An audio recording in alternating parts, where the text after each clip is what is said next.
Baik, Assalamualaikum warahmatullahi wabarakatuh. Perkenalkan Ibu Dini, kami dari kelompok 7 akan mempresentasikan final project kami tentang klasifikasi. Dalam hal ini kami menggunakan klasifikasi kaca dari dataset Kaggle. Kelompok kami ada Venart, NRP 081, dan saya sendiri Devavlian 0149. Jadi untuk pertama saya jelaskan dulu tentang pendahuluannya. Jadi di sini tuh kayak eh, kita disuruh menentukan apakah kaca kaca ini tuh termasuk jenis kaca bening atau bukan. Eh, Diperoleh dari berikut. Jadi kalau jenis sampel untuk bagel NNDA, jendela yang diproses dengan float proses 87, 10, 12, 21, jendela yang bukan tuh 76, 19, 16, 22. Studi tentang klasifikasi jenis kaca ini dimotivasi oleh penyelidik kriminologi. Jadi di TKP ini kaca yang tersisa dapat digunakan sebagai bukti. Jadi untuk batasan masalah tersebut, jadi kita menggunakan dataset yang digunakan adalah dataset dari glass classification ini, sama hasil akhir yang diinginkan adalah mendapat metode klasifikasi terbaik untuk dataset ini dari perbandingan performa metode klasifikasi yang digunakan, yaitu dari random forest, XGBoost, multi-layer perceptron, dan decision tree. Jadi tujuan dan manfaatnya, jadi tujuan pengujian ini dikarenakan dari datanya yang highly skewed sehingga diperlukan normalisasi. Dan selain itu juga variabel pada dataset ini sangat berkorelasi satu sama lain, termasuk variabel respon. Jadi kemudian ada dasar teori. Jadi dataset yang kami gunakan ini ada 11 tabel. Jadi 11 tabel ini memiliki 214 row. Jadi spesifikasi datanya dimulai dari ID yang nanti sudah dibuang, maaf, sudah dibuang ini. Habis itu kemudian ada RI, refracted index, Na itu sodium, Mg itu magnesium, Al aluminium, Si silikon, K atau potasium, Ca atau kalsium, Ba atau barium, Fe atau iron, dan yang paling terakhir adalah tipe dari gelasnya itu sendiri. Jadi tipe gelas itu ada 7, meskipun yang terpakai hanya 6 ya. Jadi yang satu itu building Windows float process, yang kedua tuh building Windows non-float process, yang ketiga vehicle Windows float process, kelima container, keenam tableware, sama ketujuh headlamp.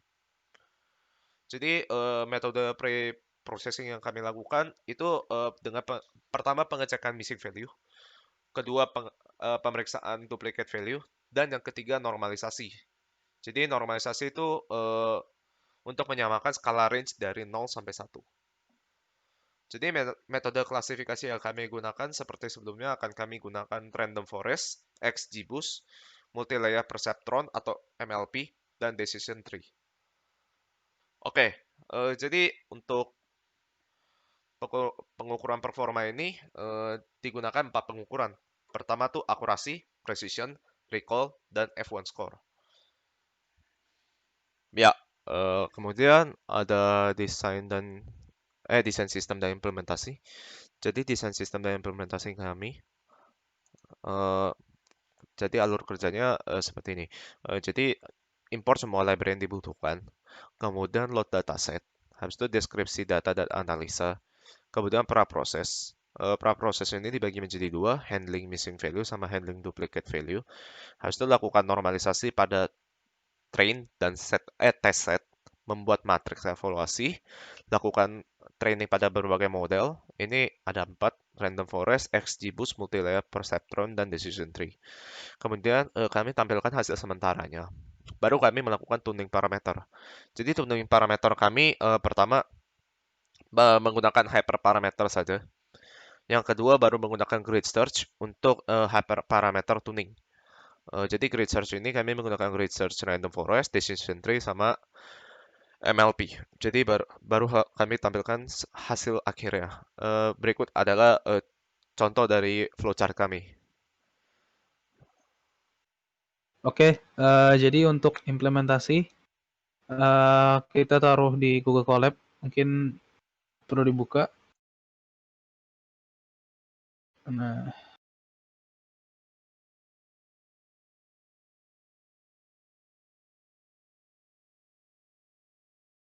jadi kita pertama kali load dataset seperti yang tadi dijelaskan di flowchart.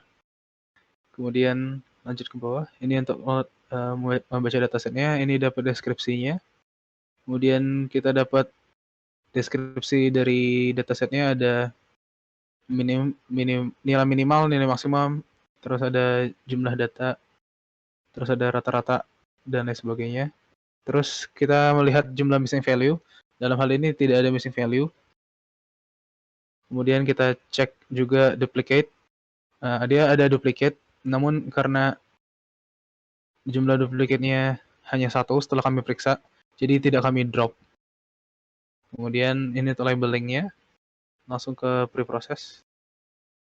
Untuk handling missing value, bila ada missing value, kami akan isi missing value itu dengan rata-ratanya.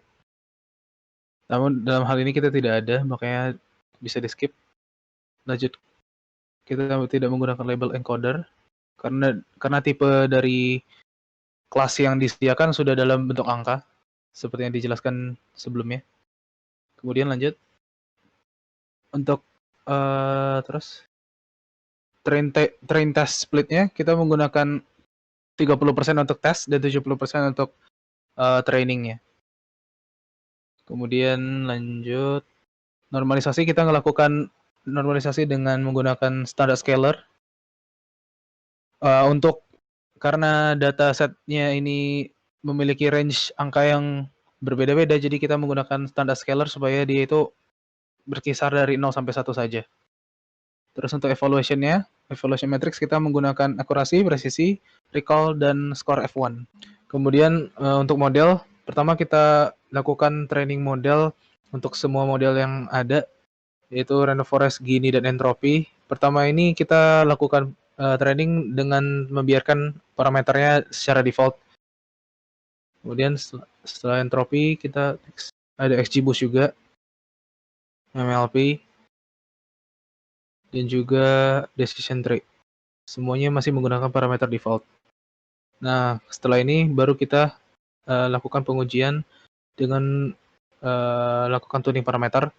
Nah, didapatkan dari random forest Gini, hasil terbaiknya diperoleh dari mengatur random state sama dengan 6 dan estimatornya sama dengan 51.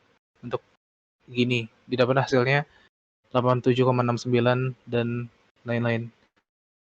Nah, saat kita lihat grafiknya untuk estimator, kita bisa lihat kalau memang di sekitar antara 20 dan 30 untuk estimator terbaik, dan juga antara 40 dan 60. Oh benar, RF entropy juga sama. Kita dapatkan hasil terbaiknya 87,69% untuk akurasinya. Kemudian untuk XGBoost, nah berdasarkan uji coba kita dari berbagai learning rate, kita peroleh learning rate tertinggi itu 0,9 dan hasilnya 0,84 itu. Nah, dicek berikut ini grafik dari akurasi terhadap learning rate. Nah, kemudian MLP ini kita temukan max iteration-nya terbaik itu 700 dan random state-nya 191. Didapatkan di sini hasilnya 78,46%. Nah, untuk grafiknya seperti ini, maximum iteration terhadap akurasi. Jadi begitu dia mendekati 2000, dari 2000 sampai 10.000 dia jadi stagnan gitu. Kemudian untuk decision tree, yang pertama itu untuk Gini. Kalau untuk Gini, decision tree kita hanya perlu mengatur random state-nya, dan ditemukan yang terbaik itu 34. Dan juga untuk entropy, itu didapatkan yang terbaik itu 73. Nah, begitu dibandingkan, ternyata lebih baik nilai dari dapat kita lihat kalau entropy itu untuk kriteria decision tree lebih baik daripada Gini. Oke. Untuk hasil akhirnya seperti ini.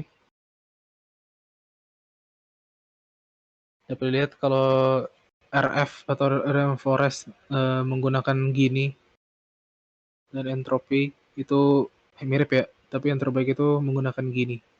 Kemudian untuk grid search, di sini kita lakukan grid search untuk semua model. Yang pertama itu untuk random forest, kita masukkan estimator, random state, kriteria, dan max feature-nya. Kemudian kita gunakan CV sama dengan 5, dan kita gunakan random grid search CV. Kemudian diperoleh base parameternya itu untuk Gini sebagai kriteria, max feature-nya auto, dan estimatornya 200, dan random state-nya 42. Dan base score-nya itu 79,19%. Kemudian untuk RF Grid Search didapatkan 0,83. Kemudian untuk Decision Tree Grid Search-nya dimasukkan splitter, random state, criterion, dan max depth-nya. Kemudian digunakan Grid Search CV juga dengan CV sama dengan 5. Kemudian dilakukan fitting dan ditemukan base parameternya itu Gini. Kemudian max depth-nya 100, random state-nya 34, dan splitternya base dengan base score 0,705 dan base estimator sebagai berikut tadi. Kemudian hasil akhirnya akurasinya 0,8, presisi 0,81, dan seterusnya. Kemudian untuk research MLP, kita masukkan activation, solver, learning rate, dan max iterator. Max iteration maksud saya. Kemudian dilakukan training. Next. Nah, didapatkan base parameternya itu untuk activation pakai Tanha. Kemudian learning rate-nya adaptif, max iteration-nya 1000, dan solver-nya Adam. Dengan hasil akhir akurasi 73,85%, presisi 70,61%, dan selanjutnya. Ini untuk hasil akhirnya. Jadi untuk kesimpulannya, pada final project kali ini dilakukan uji coba berbagai jenis metode klasifikasi dengan dataset class classification dengan metode klasifikasi random forest, XGBoost, dan multilayer perceptron, dan juga decision tree. Setelah dilakukan uji coba semua metode klasifikasi dengan berbagai macam skenario uji, dapat disimpulkan bahwa metode klasifikasi yang terbaik untuk dataset ini adalah metode klasifikasi random forest dengan kriteria Gini dengan akurasi 87,69%, presisi 89,72%, sensitivitas atau recall 87,69%, dan skor F1 0,8714. Mungkin sekian presentasi dari kami. Mohon maaf atas segala kekurangan dan salah kata ataupun tingkah. Kami akhiri. Wassalamualaikum warahmatullahi wabarakatuh.